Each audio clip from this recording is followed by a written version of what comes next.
Assalamualaikum warahmatullahi wabarakatuh. Perkenalkan, kami dari kelompok Koperasi Bina Raharja Majalengka akan sedikit memaparkan hasil observasi kami dari Koperasi Bina Raharja. Di sini saya Muhammad Rejal Misa Putra sebagai moderator. Saya Alvano Widianto. Saya Iqbal Fariji. Saya Dinar Alvarado. Saya Wiman Sutanto. Saya Wahyu Permana. Langsung saja ke materi yang pertama. Di sini ada definisi koperasi akan dibahas oleh rekan saya. Silakan. Baik, terima kasih saudara Raja. Koperasi yaitu sebuah organisasi ekonomi yang dimiliki dan dioperasikan oleh orang-orang di dalam kepentingan bersama.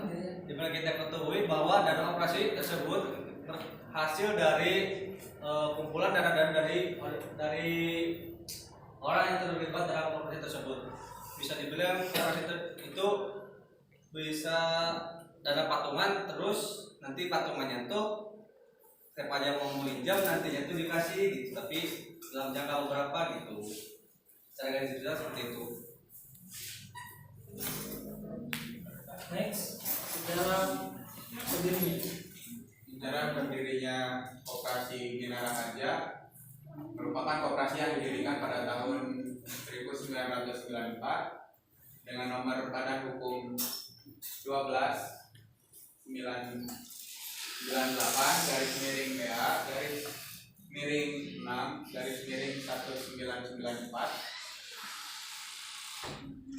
Wilayah keanggotaan Koperasi Bina Raharja yang semula hanya di wilayah Provinsi Jawa Tengah ini berkembang di wilayah pelayanannya yang meliputi Provinsi Jawa Tengah, Jawa Timur, Jawa Barat, dan Yogyakarta.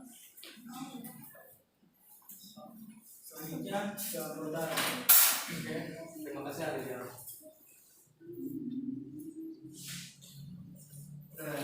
Buat anggota sendiri, di sini rapat anggota tahunan melalui media elektronik RAT online Koperasi Simpan Pinjam Bhinneka Raharja Rembang pada tahun di sini tahun buku 2020 sampai dengan 2021.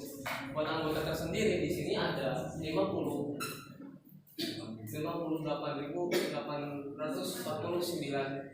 pada tahun di sini bisa dilihat dalam jangka kenaikan 16%. Nah, di sini buat pasal dasar hukum Undang-Undang Nomor 25 Tahun 1992 tentang perkoperasian. Yang kedua itu ada Undang-Undang Nomor 11 Tahun 2020 tentang penciptaan lapangan kerja. Dan ketiga di sini ada Peraturan Menteri Koperasi dan Usaha Kecil dan Menengah Republik Indonesia Nomor 19. Di sini juga ada anggaran dasar dan anggaran rumah tangga koperasi simpan pinjam Bhinneka Raharja. Buat di sini kita bisa lihat buat yang di depan, kita bisa lihat pada tahun 2020 sampai dengan 2021 di sini dari totalnya anggota tadinya ada 50.849. Tahun 2021 di sini menambah anggotanya menjadi 58.965. Kita bisa lihat di sini ada kenaikan 16% dari keanggotaan 2020-2021. Penurunannya dari dampak COVID pandemi pada tahun 2019, anggota mengalami penurunan yang sangat drastis sehingga pada sekarang tahun 2022 mungkin ada kenaikan lagi lebih besar dari yang ada di sini. Terus selanjutnya di sini bagian sepakat untuk melaksanakan reorganisasi pada rapat anggota tahunan. Di sini buat tahun buku 2021 itu karena pada saat ini tidak mungkin untuk diadakannya regenerasi terkait adanya pandemi Covid sebelumnya. Nah, pengurusan masih tetap dipegang oleh pengurus periode 2015 sampai dengan 2020 dengan akhir Desember 2021. Oke, Materi selanjutnya perkembangan. Pada tahun 2021 mengalami kenaikan dan penurunan pada berbagai aspek. Jadi dapat kita ketahui ya dari data yang sebelumnya ya, bahwa di tahun 2020 itu ada 50.849 dan kenaikan di 2021 itu sampai 16%, yaitu 58.965. Jadi dapat dikatakan bahwa perkembangan di tahun 2021 itu meningkat pesat. Memang kenapa? Karena dampak dari COVID yang tadi yang disebutkan oleh teman saya itu yang terjadi pada 2020 sangat mempengaruhi daripada perkembangan koperasi binaranya ini, sehingga mereka yang tadinya memiliki keanggotaan yang banyak juga menjadi menurun karena memang perkembangannya itu terkendala oleh COVID ini, seperti tidak bisa bertemu ataupun yang diadakannya apa sih PPKM yang seperti itu, jadi bisa menghambat perkembangan dari koperasi Binara Harja ini, sehingga menimbulkan penurunan pada berbagai aspek apa saja itu ya. Yang pertama mungkin aspek anggotanya ya, anggota bisa menjadi menurun gitu ya, tidak sebanyak dari anggota yang tahun 2019 dan tahun sebelumnya, bisa saja berkurang ataupun keluar daripada keanggotaan tersebut. Terus keuangan, pasti dari aspek keuangan itu sangat berpengaruh sekali karena memang keuangannya sangat sangat menjadi terbatas. Yang tadinya adanya mobilitas di dalam koperasi tersebut itu menjadi tertahan karena adanya COVID-19 itu. Dan mungkin itu yang dapat saya sampaikan. Terima kasih. Materi selanjutnya Selanjutnya yaitu masalah yang ada di koperasi.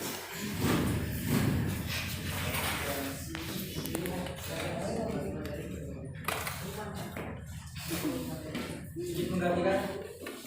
Ada beberapa masalah di dalam koperasi, terutama terjadi pada tahun 2006 dikarenakan ada virus COVID-19, sehingga di sini banyak sekali permasalahan, termasuk masalah dari keanggotaan, dari masalah pembiayaan dan sebagainya. Dan untuk selanjutnya itu ada masalah penataan kelembagaan. Di sini masalah yang sering terjadi yaitu karena kurangnya nggak apa-apa. dan kurangnya diminati oleh kaum Jangan nangis. yang lebih memilih dari perbankan daripada koperasi, itu mengakibatkan penataan kelembagaan juga di sini terdapat masalah. Untuk akses kredit di sini sangat terasa masalah akses kredit. Karena apa? Semenjak tahun 2020 menjelang 2020 itu karena ada pandemi, sehingga kegiatan yang dilakukan oleh koperasi tidak efektif, sehingga banyak agenda-agenda contoh simpan pinjam itu tidak dilaksanakan dengan semestinya. Mungkin sekian materi yang kami sampaikan. Untuk selanjutnya yaitu sesi tanya jawab. Untuk sesi tanya jawab sendiri akan menjadi dua kelompok saja. Silakan.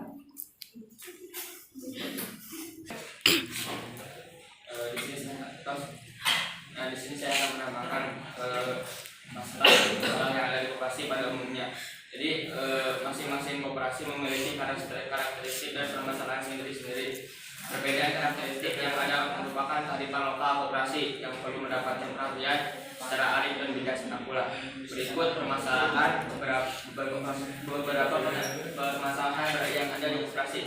Yang pertama yaitu kualitas SDM.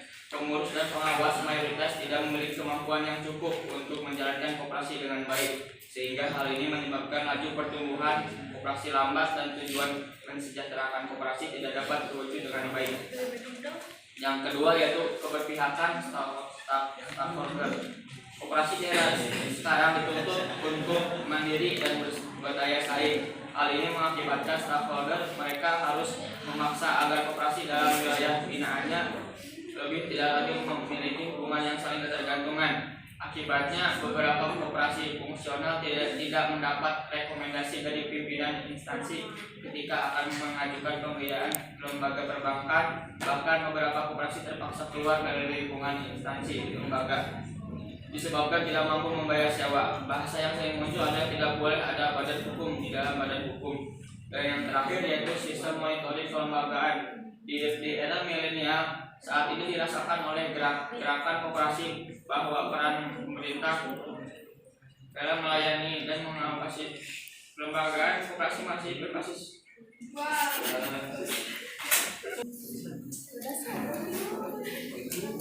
Perkenalkan, saya Rizky. Saya akan bertanya. Bentar, kata bertanya. Perkenalkan, nama saya Asnawi. Saya akan bertanya.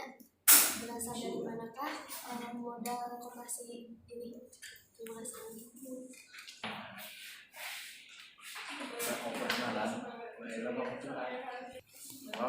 Perkenalkan, saya Rahmat Muna dari Kementerian.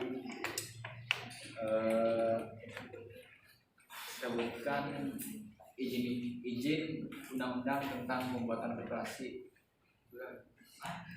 Izin Di sini saya akan menjawab pertanyaan dari saudara Elis, yaitu berasal dari manakah modal koperasi ini? Sumber permodalan koperasi berasal dari dua sumber, yaitu modal mandiri dan modal pinjaman. Nah, modal pinjaman adalah modal yang dihimpun dari para anggota koperasi dari koperasi dihimpun dari para anggota koperasi lain dan lembaga keuangan lain seperti bank. Nah, modal sendiri adalah modal yang berasal dari para anggota koperasi, yaitu berupa simpanan wajib, simpanan pokok, simpanan sukarela, dan hibah. Perkenalkan, nama saya Wahyu Kemana. Di sini saya akan menjawab pertanyaan dari saudara Wiman. Di sini saya akan menjawab pertanyaan dari saudara Rahman, yaitu tentang undang-undang tentang perkoperasian. Sebelumnya, undang-undang perkoperasian itu pada undang-undang nomor 17 tahun 2012 sebelumnya. Tapi dikarenakan pada undang-undang nomor 17 tahun 2012 ini tentang perkoperasian bertentangan dengan Undang-Undang Dasar Negara Republik Indonesia tahun 1945 dan tidak mempunyai kekuatan hukum mengikat. Nah, daripada itu keputusan MK ini maka dinyatakan bahwa Undang-Undang Nomor 25 tahun 1992 ini tentang perkoperasian berlaku sementara untuk menggantikan yang Undang-Undang Nomor 17 tahun 2012. Dikatakan pada tahun 2012 yang nomor 17 ini tentang perkoperasian bertentangan dengan Undang-Undang Dasar Negara Republik Indonesia yang tahun 1945. Makanya buat sekarang undang-undang yang dipakai adalah itu pada Undang-Undang Nomor 25 tahun 1990. Itu undang-undang tentang perkoperasian. Terima kasih. Materi yang dapat kami sampaikan sebelumnya, kami mengucapkan terima kasih atas kerjasamanya kepada rekan-rekan semua. Mudah-mudahan kita semua bisa selalu diberi kesehatan dan kesuksesan. Dan semoga UAS yang akan datang bisa dilalui dengan baik. Satu kata yang dapat kami ucapkan yaitu sampai jumpa kembali di lain waktu.